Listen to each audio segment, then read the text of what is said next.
잠언 21장. 왕의 마음이 여호와의 손안에 있다. 그분은 자기 원하시는 대로 물길처럼 그 마음을 바꾸신다. 사람의 모든 행위가 자기에게 옳게 여겨져도 여호와께서는 마음을 살피신다. 의로운 생활이 형식적인 제사보다 여호와를 기쁘시게 한다. 거만한 두 눈과 교만한 마음, 악인의 형통한 것 등은 모두 하나님의 뜻에 어긋난다. 부지런한 자의 계획은 부유하게 만들지만 조급한 행동은 궁핍함만 가져온다.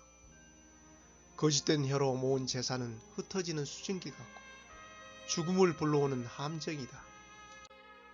악인은 난폭하게 굴다 다친다. 왜냐하면 저들은 올바르게 살려 하지 않기 때문이다. 범죄자의 길은 비뚤지만 죄 없는 자의 행동은 곧다. 옥상 한 구석에 사는 것이 다투는 여인과 함께 집에 사는 것보다 낫다. 악인은 늘 범죄할 궁리를 하니 그 이유까지 무자비하게 희생시킨다. 거만한 자가 처벌을 당하면 미련한 자가 지혜를 얻고 지혜자가 교훈을 받으면 지식을 얻는다. 의로우신 분은 악인의 집을 주목하시고 악인을 멸망시키신다. 가난한 자의 부르짖음에 귀를 막으면 자기가 부르짖을 때에 응답을 받지 못할 것이다. 은밀하게 건네준 선물은 노를 풀게 하고 옷에 숨겨 전달된 뇌물은 화를 그치게 한다. 법을 올바로 시행하면 의인은 기뻐하고 악한 자는 두려워한다. 명철한 자의 길에서 떠난 자는 죽은 자들 가운데 이를 것이다. 쾌락을 좋아하는 자는 궁핍해지고 술과 기름을 탐하는 자는 결코 부자가 되지 못한다. 악인은 의인을 구하기 위해 주어지고 사기꾼은 정직한 자를 구하기 위해 사용될 것이다. 따지고 바가지 긁는 아내와 함께 사는 것보다 사막에 홀로 사는 것이 낫다. 지혜 있는 자의 집에는 귀한 보배와 기름이 있으나 어리석은 자는 가진 모든 것을 삼켜버린다. 의롭고 신실하게 사는 사람은 형통하고 번창하고 영예를 얻는다. 지혜로운 사람은 용사가 지키는 성을 공격하여 저들이 의지하는 요새를 허물어 버린다. 자기 입과 혀를 지키는 사람은 재난에서 자신을 지킨다. 교만하고 거만한 사람을 비웃는 자라고 부르니 이는 그가 아주 거만하게 행동하기 때문이다. 게으름뱅이는 손으로 일할 생각을 안 하고 꿈만 꾸다 죽고 만다. 어떤 사람은 하루 종일 욕심만 부리지만 의인은 아낌없이 베푼다. 악인의 재물은 가증한데 악한 동기로 바치는 경우라면 더욱 그렇다. 거짓증인은 망하고 그의 말을 듣는 자도 영원히 망할 것이다. 악인은 뻔뻔스럽게 행동하지만 정직한 사람은 신중히 행동한다. 여호와를 거스르는 것은 그 어떤 지혜, 통찰력, 계획으로도 성공하지 못한다. 전쟁을 대비하여 말을 준비해도 승리는 여호와께 달려있다. 잠언 22장. 명예가 많은 재물보다 귀하고 좋은 평판이 금은 보화보다 훨씬 낫다. 부자와 가난한 자가 섞여 사니 여호와께서 그들 모두를 만드셨다. 슬기로운 사람은 위험을 보면 피하나 미련한 자는 재발로 들어가 화를 당한다. 사람이 겸손히 여호와를 경외하면 재물과 영예와 생명을 얻는다. 사악한 사람의 길에는 도처의 가시와 함정이 있지만 자기를 지키는 자는 그런 것들을 피한다. 아이에게 올바른 길을 가르쳐라. 그러면 늙어서도 그 길을 떠나지 않을 것이다. 부자는 가난한 자를 다스리고 빚진 자는 구워준 자의 종이다. 악을 행하는 자는 재난을 거두고 그런 자의 분노는 쇠약해진다. 남을 동정하는 사람은 축복을 받으리니 가난한 자와 자기 음식을 나누기 때문이다. 거만한 자를 쫓아내어라. 그러면 분쟁과 다툼과 모욕이 그칠 것이다. 정결한 마음을 사랑하는 자, 그 말이 은혜로운 자는 왕의 친구가 될 것이다. 여호와의 눈은 지식 있는 자를 지키시나 사기꾼의 말은 패하게 하신다. 게으른 사람은 사자가 밖에 있으니 길거리에 나가면 죽을 것이다 라고 말한다. 창녀의 입은 깊은 구덩이와 같으니 여호와의 진노를 받는 자는 그곳에 떨어질 것이다. 어린이의 마음에는 미련이 담겨 있다. 징계의 채찍으로 때리면 없앨 수 있다. 자기 재산을 늘리려고 가난한 자를 학대하는 자와 부자에게 뇌물을 바치는 자는 모두 가난에 떨어질 것이다. 귀를 기울여 지혜자의 말을 들으라. 나의 교훈을 네 마음에 두어라.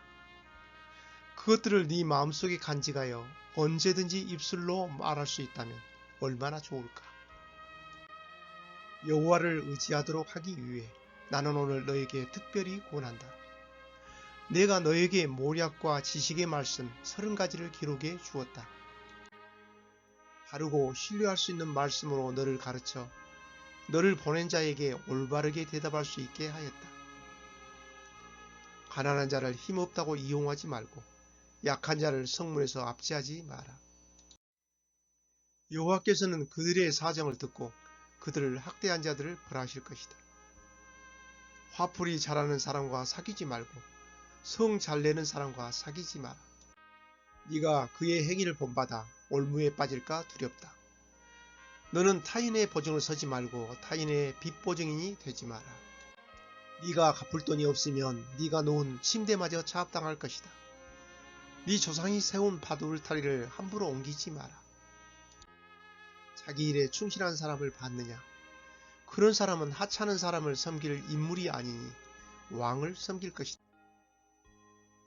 잠언 23장.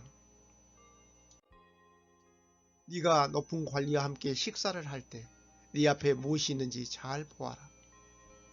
식욕이 일어나거든 네 목에 칼을 들이대라. 그의 진미를 탐하지 마라. 그것은 사람을 속인다.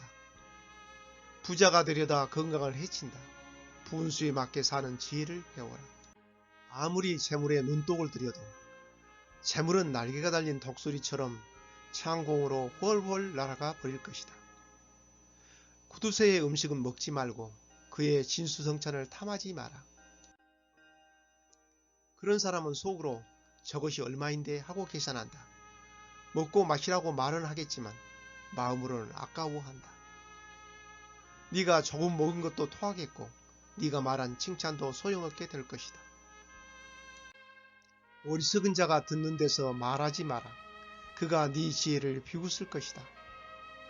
조상들이 세운 바둘타리를 옮기지 말고 고아의 밭이라고 야금야금 취하지 마라. 그들의 보호자는 힘이 있으니 그 보호자가 그들의 사정을 듣고 너를 벌할 것이다. 훈계를 명심하고 지식의 말씀에 귀를 기울여라. 아이에게 해초리를 아끼지 마라. 매질한다고 죽지는 않는다. 따끔하게 처벌해서 바로잡아야 아이가 올바르게 될 것이다. 내 아들아, 네 마음이 지혜를 깨우친다면 내가 얼마나 기쁘겠느냐. 네 입술이 올바른 것을 말한다면 내 심장이 얼마나 기뻐하겠느냐. 네 마음으로 죄인들을 부러워하지 말고 언제나 여호와를 경외하여라. 그러면 네 앞길이 환하게 열릴 것이고 네 소망이 끊어지지 않을 것이다. 내 아들아, 내 말을 듣고 지혜를 얻어라. 네 마음을 바른 길에 두어라. 술이나 고기를 탐하는 자와 어울리지 마라. 술에 취하고 먹는 것만 밝히는 사람은 가난에 떨어지고 게으른 사람은 누더기를 걸칠 것이다. 너를 낳은 아버지에게 순종하고 네 어머니가 나이 들어도 무시하지 마라. 진리를 사고 팔지는 마라. 지혜와 훈계의 명철을 사라.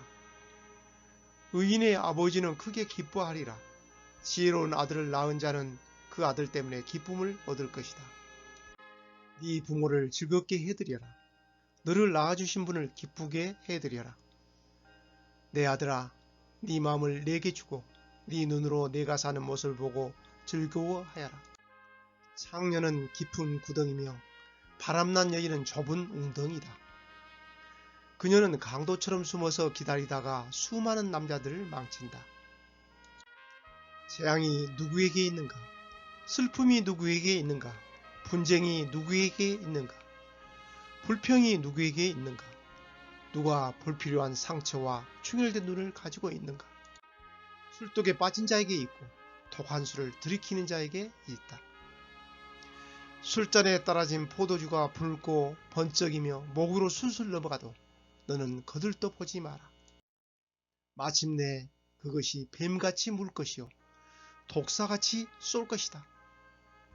너의 눈은 이상한 것들을 보고 입은 허튼 소리를 짓거리게 될 것이다. 너는 망망대해 가운데서 돛대 꼭대기에 누워 잠자는 자 같을 것이다. 아무리 때려봐라. 하나도 아프지 않다. 아무리 때려봐라. 아무 느낌도 없다. 술이 언제 깰 것인가? 깨면 또 마셔야지 라고 말할 것이다. 할렐루야. 오늘도 잠언 말씀을 함께 읽은 여러분을 축복합니다. 자, 잠언은 1장 1절부터 9장 18절까지 젊은이를 위한 잠언을 기록하고 있고, 또 10장 1절부터 22장 16절까지는 375개의 경구, 그러니까 격언 형태로 되어 있다고 지난번 설명드렸죠. 그리고 오늘 영상에 포함된 22장 17절부터 24장 34절까지는 36개의 잠언으로 어떤 익명의 지혜자가 저술한 잠언으로 구성되어 있어요. 자, 이 부분은 젊은이가 범하기 쉬운 무절제함이나 탐심이나 성적인 범죄나 술 취하는 것이나 거짓 증언이나 복수, 게으름 등에 대한 경계와 또 적극적으로 영적 싸움에서 승리하기 위해 지혜를 가질 것을 권면하고 있어요. 자, 그럼 오늘 또 몇 구절을 같이 묵상해 볼까요? 자, 첫 번째로 21장 13절 말씀을 보면 가난한 자의 부르짖음에 귀를 막으면 자기가 부르짖을 때 응답을 받지 못할 것이다 라고 말씀합니다. 자, 우리 주위에서 힘들거나 어려워서 또 어떤 위기나 심리적인 문제로 직접적이건 간접적이건 도움을 요청하는 친구나 이웃의 소리에 늘 기울이는 여러분들이 열린 귀와 열린 마음이 있는가요? 여기서 가난하다는 것은 경제적인 가난만을 말하는 것이 아니지요. 열린 귀와 열린 마음은 내가 하나님께 기도할 때 응답받는 열쇠가 되는 것입니다. 자, 두 번째로 22장 22절과 23절 말씀을 보면 가난한 자를 힘없다고 이용하지 말고 약한 자를 성문에서 압제하지 마라. 여호와께서는 그들의 사정을 듣고 그들을 학대한 자들을 벌하실 것이다 라고 말씀합니다. 여러분은 혹시 약한 사람들 앞에서는 강자가 되고 강한 사람들 앞에서는 약자가 되는 비겁한 생활을 하고 있지는 않나요? 여러분 주위에 나보다 나약한 사람은 누구이고 그들을 어떻게 도울까 하는 마음으로 주위를 돌아보는 오늘 하루가 되기를 바랍니다. 세 번째로는 22장 29절 말씀입니다. 자기 일에 충실한 사람을 받느냐? 그런 사람은 하찮은 사람을 섬길 인물이 아니니 왕을 섬길 것이다 라고 말씀합니다. 자, 여러분은 생활하면서 혹시 하찮은 일이라고 소홀히 여기는 일은 없나요? 누가복음 19장 17절 말씀에서도 보면 왕이 그에게 말하였다. 잘하였다 착한 종아, 네가 아주 작은 일에 충실하였으니 네게 열마을을 맡기겠다라고 했어요. 자, 주님은 분명히 작은 일에 충성하는 자가 반드시 큰 자가 되리라고 말씀했습니다. 오늘도 최선을 다해야 할 작은 사명이 무엇인지 생각해 보세요. 자, 네 번째로는 23장 22절과 25절 말씀입니다. 너를 낳은 아버지에게 순종하고 네 어머니가 나이 들어도 무시하지 마라. 네 부모를 즐겁게 해드리라. 너를 낳아주신 분을 기쁘게 해드리라 라고 말씀합니다. 진정한 효도는 물질로 하는 것도 중요하지만 우선 부모님 마음을 평안하고 즐겁게 해드리는 것이 아닐까요? 그렇다면 오늘 하루 중에도 여러분이 부모님의 마음을 기쁘시게 해드리는 일이 무엇일지 생각해 보세요. 자, 오늘도 힘차고 멋진 하루가 되세요. 할렐루야, 바이.